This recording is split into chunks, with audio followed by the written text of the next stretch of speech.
Good evening everyone, this is Govind Patel and welcome you all on CDP queen Himanshi ma'am. तो आज की video में हम बात करेंगे सीडीपी यानी चाइल्ड डेवलपमेंट एंड पेडागोजी के बारे में, जिसे हम हिंदी में बाल विकास कहते हैं। तो ये क्वेश्चंस आप लोगों के लिए मोस्ट इम्पोर्टेंट रहने वाले हैं, क्योंकि ये आप लोगों के सीटीईटी पेपर 1 और पेपर 2 के दोनों के लिए हैं। ध्यान रखिएगा, आपके सीटेट में पेडागोजी जो होती है वो 75 नंबर की आती है। अब आप लोग बोलोगे कैसे, तो मैं आपको बताना चाहूँगा, जो पेडागोजी का पोर्शन होता है वो हर सब्जेक्ट में 15 नंबर का होता है। तो अगर आप लोग हमारी ये वाली क्लास जो 9 बजे आती है, इसको अगर आप लोग रोज़ डेली 9 बजे ध्यान से देखेंगे और इसको मिस नहीं करेंगे, तो आप लोग अपने 75 नंबर की तैयारी आराम से कर पाएंगे। तो सभी लोग एक बार क्लास को शेयर कर दीजिए, फिर इसका क्लास को स्टार्ट करते हैं। सभी लोग पहले एक बार क्लास को शेयर कर दीजिए, अपने फ्रेंड्स के पास में शेयर कर दीजिए, तो क्लास को स्टार्ट किया जाए। तो आई होप आप लोगों पे विश्वास है कि आप लोगों ने अब तक इसको शेयर कर दिया होगा। अगर नहीं किया है तो अभी कर देंगे। चलिए हम क्लास को स्टार्ट करते हैं। जिसने क्लास को लाइक नहीं किया है वो लाइक भी कर दीजिएगा। पहला क्वेश्चन है, बालक की अवधारणा से क्या अभिप्राय है? ऑप्शन नंबर 1 है, यह विभिन्न सांस्कृतिक संदर्भों में सार्वभौम रूप से समान है। दूसरा ऑप्शन है, समकालीन सामाजिक संरचनावादी मनोवैज्ञानिक के अनुसार यह सामाजिक संरचना है। तीसरा ऑप्शन है, यह है कि बच्चे जो होते हैं दुष्ट रूप में पैदा होते हैं और उन्हें सभ्य बनाना पड़ता है। चौथा ऑप्शन है कि बच्चे शून्य से शुरुआत करते हैं और उनके लिए उनके गुण पूरी तरह से परिवेश पर निर्भर होते हैं या फिर परिवेश द्वारा निर्धारित किए जाते हैं।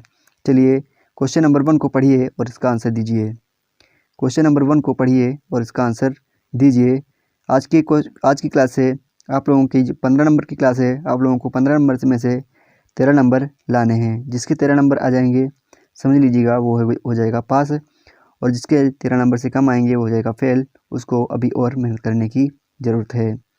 तो क्वेश्चन नंबर 1 का जिसने आंसर नंबर 2 लगाया है वो हो जाता है बिल्कुल सही, क्योंकि समकालीन सामाजिक संरचनावादी और मनोवैज्ञानिक के अनुसार जो बच्चे होते हैं वो क्या होते हैं, एक सामाजिक संरचना होते हैं। बाल्यावस्था जो होती है वो एक सामाजिक संरचना होती है। क्वेश्चन नंबर 2 है, लिखा हुआ मानव विकास के संदर्भ में आनुवंशिकता तथा पर्यावरण की भूमिका के बारे में निम्नलिखित कथनों पर विचार कीजिए, या फिर निम्नलिखित कथनों में से कौन सा कथन सही है वो आपको बताना है। ऑप्शन नंबर 1 है, व्यक्तिगत भिन्नताओं का एकमात्र कारण आनुवंशिकता है।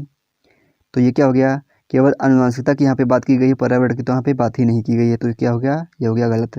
दूसरा है, परिवेश प्रभाव पूर्ण रूप से एक व्यक्ति के विकास को निर्धारित करता है। तो यहाँ पे केवल परिवेश की बात की गई है और आनुवंशिकता की बात नहीं की गई, इसलिए क्वेश्चन नंबर 2 भी कट गया।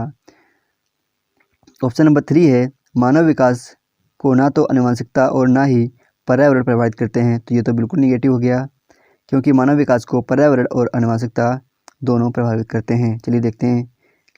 लास्ट ऑप्शन है, आनुवंशिकता एवं वातावरण दोनों एक जटिल पारस्परिक क्रिया के रूप में मानव विकास को प्रभावित करते हैं। तो इसी के साथ में आंसर नंबर डी जो है आपका बिल्कुल सही हो गया। नेक्स्ट क्वेश्चन है क्वेश्चन नंबर 3।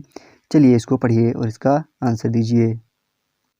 लिखा हुआ है, निम्नलिखित अवधि में से किसमें शारीरिक वृद्धि एवं विकास तीव्र गति से होता है?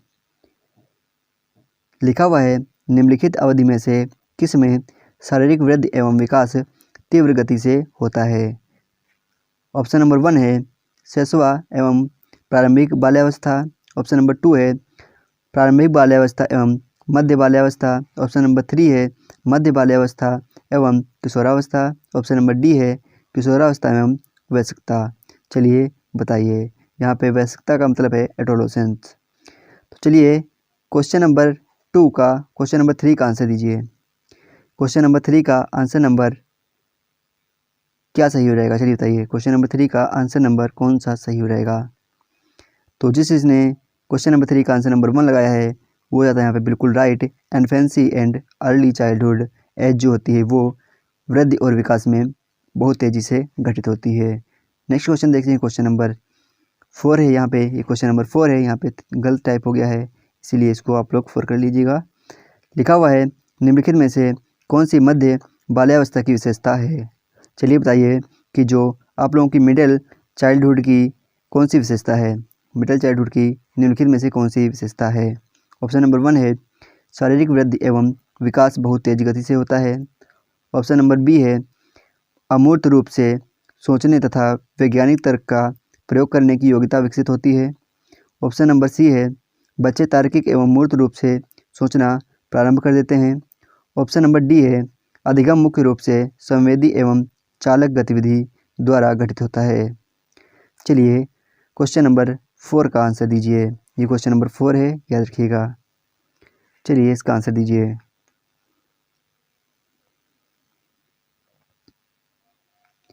तो इसका आंसर नंबर जिस इसने सी लगाया है वो जाता है बिल्कुल सही। क्वेश्चन नंबर 4 का आंसर नंबर सी बिल्कुल सही है।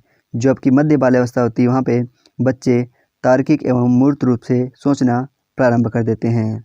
देखते हैं नेक्स्ट क्वेश्चन, क्वेश्चन नंबर 5, जो कि आपकी स्क्रीन पर ये रहा। लिखा हुआ है निम्नलिखित में से कौन सा विकास का सिद्धांत नहीं है। तो यहाँ पे क्या लिखा हुआ है, नहीं लिखा हुआ है, यानी निगेटिव पूछा गया है। इनमें से कौन सा विकास का सिद्धांत नहीं है। ऑप्शन नंबर 1 है विकास जीवन पर्यंत होता है। ऑप्शन नंबर बी है विकास परिवर्त्य है यानी मॉडिफिएबल है। ऑप्शन नंबर सी है विकास आनुवंशिकता एवं पर्यावरण दोनों के प्रभाव द्वारा प्रभावित होता है। ऑप्शन नंबर डी है विकास सार्वभौमिक है तथा सांस्कृतिक संदर्भ इसे प्रभावित नहीं करते। तो इसमें क्या पूछा गया है, निगेटिव पूछा गया है, तो निगेटिव के साथ में निगेटिव ही आंसर सही होगा। तो इसमें से निगेटिव क्वेश्चन ऑप्शन ढूंढना है कौन सा है, निगेटिव क्वेश्चन है तो निगेटिव आंसर ढूंढना है कौन सा सही हो जाएगा। तो इसमें से निगेटिव केवल एक ही है, आप लोगों को शायद दिख गया होगा। क्वेश्चन नंबर 5 का आंसर नंबर, चलिए बताइए कौन सा सही हो जाएगा। क्वेश्चन नंबर 5 का आंसर नंबर डी जिस इसने लगाया है वो जाता है बिल्कुल सही, क्योंकि विकास सार्वभौमिक है तथा सांस्कृतिक संदर्भ इसे प्रभावित करते हैं। इसमें क्या लिखा हुआ है, इसमें लिखा हुआ है प्रभावित नहीं करते हैं। तो इसका आंसर नंबर डी गलत है, इसीलिए इसका आंसर नंबर डी सही हो गया। चलिए देखते हैं नेक्स्ट क्वेश्चन। क्वेश्चन नंबर 6 है चालक विकास की दर में व्यक्तिगत विविधताएं होती हैं, फिर भी चालक विकास क्रम का डैश से डैश तक होता है। चलिए बताइए, आप लोग इंग्लिश में भी पढ़ सकते हैं। लिखा हुआ है there are individual variation in the rate of motor development yet the sequence of motor development is from dash to dash. चलिए क्वेश्चन को पढ़िए और इसका आंसर दीजिए कौन सा सही हो रहेगा। क्वेश्चन नंबर 6 का आंसर दीजिए जल्दी से। तो क्वेश्चन नंबर 6 का आंसर जल्दी से बताइए क्या सही हो जाएगा। तो यहाँ पे जिस इसने क्वेश्चन नंबर 6 का आंसर नंबर सी लगाया है वो जाता है बिल्कुल सही। क्या होता है, मोटर डेवलपमेंट से फाइन डेवलपमेंट तक होता है। कैसे होता है, मोटर डेवलपमेंट से फाइन डेवलपमेंट तक होता है। नेक्स्ट देखते हैं क्वेश्चन नंबर 7। चलिए इसको पढ़िए और इसका आंसर दीजिए। लिखा हुआ है वह अवधि जो वयस्कता के संक्रमण की पहल करती है उसे कहते हैं, यानी the period that initiate the transition of the adulthood is क्या हो जाएगा वो, चलिए बताइए।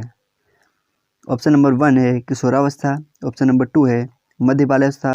ऑप्शन नंबर सी है पूर्व क्रियात्मक अवधि। ऑप्शन नंबर डी है बाल्यावस्था की समाप्ति।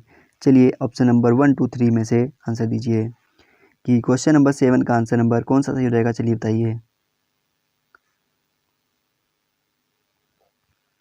तो जिस इसने क्वेश्चन नंबर 7 का आंसर नंबर 1 दिया है वो जाता है बिल्कुल सही। किशोरावस्था को ही बड़े तनाव एवं तूफान की अवस्था कहते हैं और किशोरावस्था को ही बाल्यावस्था और किशोरावस्था के बीच की सीढ़ी भी कहा जाता है।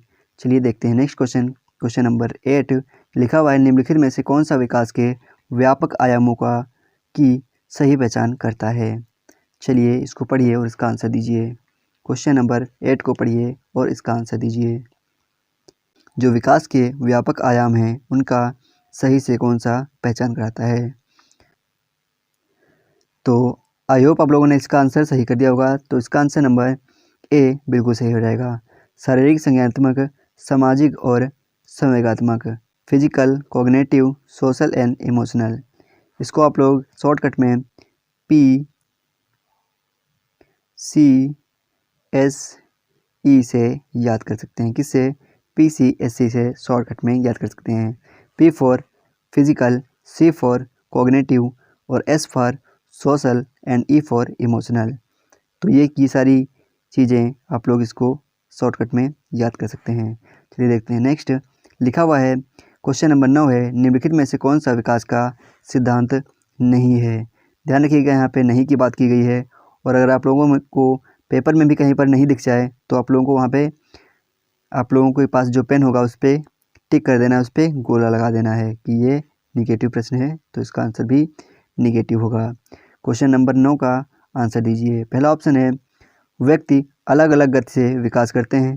दूसरा ऑप्शन है विकास तुलनात्मक रूप से क्रमिक होता है। तीसरा ऑप्शन है विकास समय के साथ धीरे धीरे घटित होता है। चौथा ऑप्शन है विकास की सटीक गति एवं प्रकृति जन्म के समय ही निर्धारित हो जाती है। चलिए बताइए इसमें से कौन सा आंसर गलत है। आंसर नंबर गलत पूछा गया है, तो इसका आंसर नंबर डी जो है बिल्कुल गलत है। इसमें लिखा हुआ है विकास की सटीक गति होती है, यानी विकास जो होता है एक गति से चलता है और या पहले से इसकी समय सीमा भी निर्धारित होती है। तो ये क्या हो गया? ये हो गया बिल्कुल निगेटिव। तो इसका आंसर नंबर डी बिल्कुल सही होता है। चलिए देखते हैं नेक्स्ट क्वेश्चन। क्वेश्चन नंबर 10 है, निम्नलिखित में से कौन सा विकास एवं अधिगम के बीच संबंध को सही तरीके से सूचित करता है। ऑप्शन नंबर 1 है विकास एवं अधिगम संबंधित नहीं है।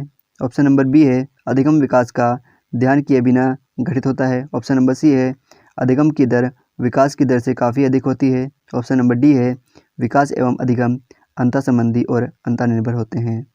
चलिए क्वेश्चन नंबर 10 का आंसर दीजिए। क्वेश्चन नंबर 10 का आंसर दीजिए, तब समझूं कि आप लोगों ने अच्छी तैयारी की है। क्वेश्चन नंबर 10 का आंसर जो सही से कर देगा उसकी तैयारी समझ लीजिए अच्छी है। तो क्वेश्चन नंबर 10 का आंसर नंबर डी जिसने किया है हो जाता है बिल्कुल सही।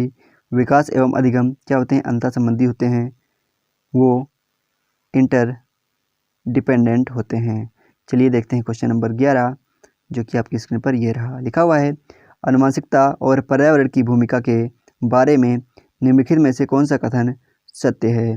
पहला ऑप्शन है विकास के कुछ पहलू आनुवंशिकता और कुछ अन्य पर्यावरण से अधिक प्रभावित होते हैं। दूसरा ऑप्शन है सीखने और प्रदर्शन करने की एक बच्चे की क्षमता जीनों द्वारा पूरी तरह से निर्धारित की जाती है। दूसरा ऑप्शन है अच्छी देखभाल और पौष्टिक आहार बच्चे के किसी भी जन्मजात विकार को दूर कर सकते हैं। चौथा ऑप्शन है पर्यावरण केवल बच्चों के भाषा विकास में महत्वपूर्ण भूमिका निभाती है। चलिए क्वेश्चन नंबर 11 का सही आंसर बताइए, क्या सही रहेगा। चलिए सही से आंसर दीजिए, इसका सही आंसर क्या हो जाएगा, चलिए बताइए। क्वेश्चन नंबर 11 को सही से पढ़िए। डी नहीं होगा, डी तो बिल्कुल गलत है। चलिए इसका आंसर दीजिए, डी हटा दीजिए। चलिए डी को हटा दिया। चलिए अब आप लोगों के पास 3 ऑप्शन है, डी को हमने क्रॉस कर दिया है। अब चलिए बताइए अब कौन सा हो जाएगा, चलिए बताइए। तो क्वेश्चन नंबर 11 का आंसर नंबर ए आप लोगों को सही नहीं लग रहा है। आंसर नंबर ए बिल्कुल सही है। क्यों? क्योंकि जो विकास होता है उसके कुछ पहलू आनुवंशिकता तथा कुछ पर्यावरण द्वारा प्रभावित होते हैं। इसी के साथ में क्वेश्चन नंबर 11 का आंसर नंबर 1 बिल्कुल सही हो जाएगा। चलिए देखते हैं क्वेश्चन नंबर 12। लिखा हुआ एक 3 साल का बच्चा बताता है कि दूध बूथ पर एक मशीन द्वारा दूध उत्पन्न होता है। निम्नलिखित में से कौन सा बच्चे की समझ का सबसे अच्छा स्पष्टीकरण प्रदान करता है। यहाँ पे जो आप लोग देख लीजिएगा, यहाँ पे बोथ नहीं, यहाँ पे बूथ है। ठीक है, यहाँ पे क्या है, यहाँ पे बूथ लिखा हुआ है। ओके, यहाँ पे बूथ लिखा हुआ है। ऑप्शन नंबर 1 है बच्चे को दुनिया का बहुत सीमित अनावरण यानी ज्ञान है। ऑप्शन नंबर बी है बच्चे का जवाब दूध बूथ से दूध खरीदने के अपने अनुभव पर आधारित है। ऑप्शन नंबर सी है बच्चे ने गाय को कभी नहीं देखा है। ऑप्शन नंबर डी है बच्चे का परिवार बच्चे को प्रेरक वातावरण नहीं प्रदान करता है। चलिए इसका सही आंसर बताइए। सही आंसर इसका बताइए। एक बच्चा है, वो दूध बूथ पर दूध लेने जाता है, तो वहाँ पे क्या देखता है कि जो दूध बूथ होता है वहाँ पर दूध मशीन द्वारा उत्पन्न किया जाता है। तो इससे क्या होगा, चलिए बताइए। इससे बच्चे का जो जवाब होता है वो क्या हो जाएगा, वो उसके अनुभव द्वारा रिलेटेड हो जाएगा। बच्चे खुद देख के आया है तो उसको पता होगा कि कैसे क्या होता है। तो यहाँ पर भी ऑप्शन नंबर बी बिल्कुल सही हो जाएगा कि बच्चे का जवाब दूध बूथ से दूध खरीदने के लिए अपने अनुभव पर आधारित है। ठीक है, ऑप्शन नंबर बी जिस इसमें लगाया है वो जाता है बिल्कुल सही। नेक्स्ट क्वेश्चन है क्वेश्चन नंबर 13। चलिए इसको पढ़िए और इसका आंसर दीजिए। लिखा हुआ है शरीर के केंद्रीय भाग से परिधियों या अंग अंगरांगों की ओर का विकास कहलाता है। यानी केंद्र से बाहर की ओर का जो विकास होता है उसे क्या कहते हैं, चलिए बताइए। जो केंद्र से बाहर की ओर का विकास होता है उसे क्या कहते हैं, चलिए बताइए। क्या उसे विकर्णीय विकास के सिद्धांत कहेंगे, क्या उसे विकेंद्रीकृत विकास के सिद्धांत कहेंगे, क्या उसे मध्य बाह्य विकास के सिद्धांत कहेंगे, क्या उसे सोपानीय विकास का सिद्धांत कहेंगे, चलिए बताइए।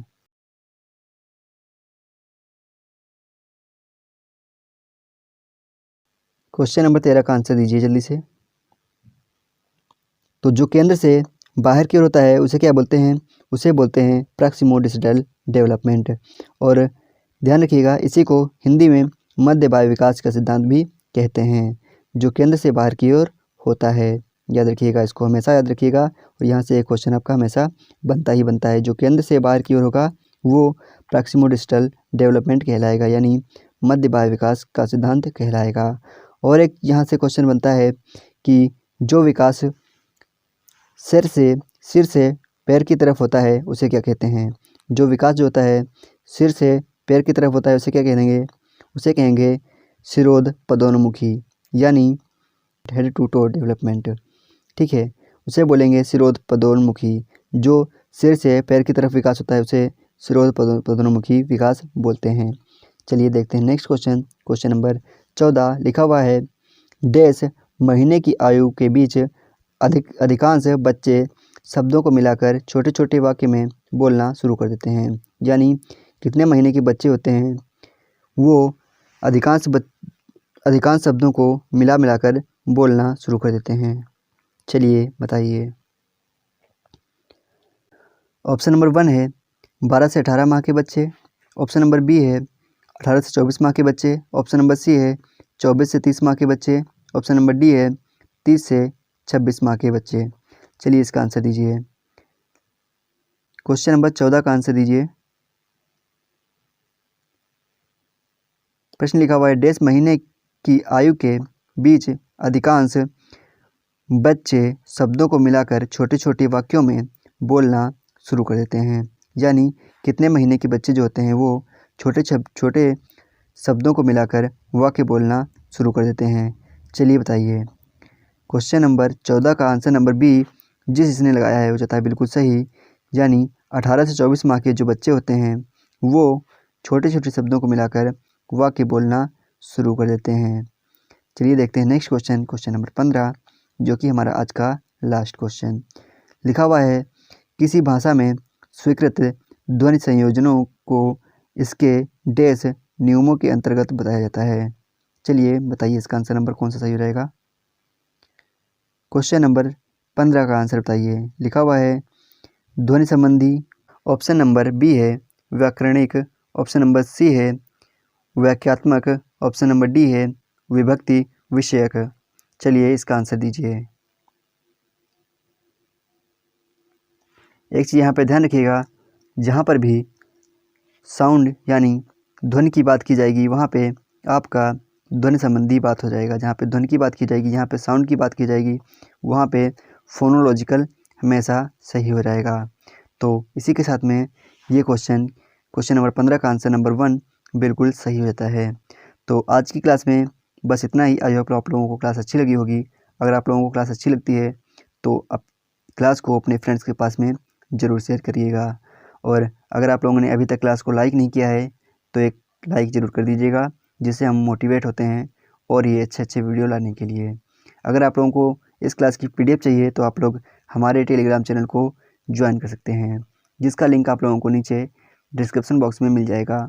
उस पर क्लिक करके आप लोग आसानी से टेलीग्राम चैनल को ज्वाइन कर लीजिएगा। अगर आप लोगों को लिंक काम नहीं कर रहा है तो आप लोग टेलीग्राम पे डायरेक्ट सर्च करिए CDP क्वीन हिमांशी मैम, आप लोगों को वहाँ पे ग्रुप दिख जाएगा, उस पर ज्वाइन कर लीजिएगा। तो ये थी आज की हमारी क्लास। आई होप आप लोगों को क्लास अच्छी लगी होगी। तो मिलते हैं आप लोगों को नेक्स्ट वीडियो में, तब तक के लिए जय हिंद जय भारत।